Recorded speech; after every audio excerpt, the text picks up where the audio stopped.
షర్మిలపై deputy CM Narayanaswamy విమర్శలు చేశారు.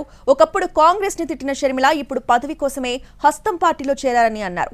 అటు ఒకప్పుడు చంద్రబాబుని తిట్టిన పవన్ కళ్యాణ్ ఇప్పుడు అతనే సీఎం కావాలని కోరుకుంటున్నారని మండిపడ్డారు.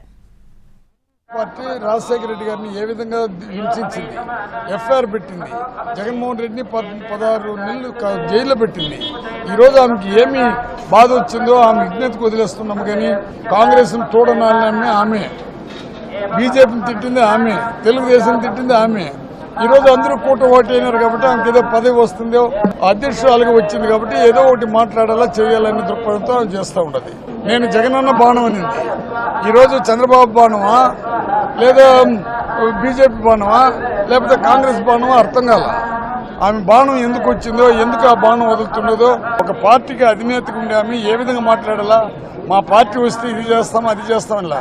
అది పవన్ కళ్యాణ్ చెప్పటంలా, చంద్రబాబు చెప్పటంలా, ఈమె చెప్పటంలా.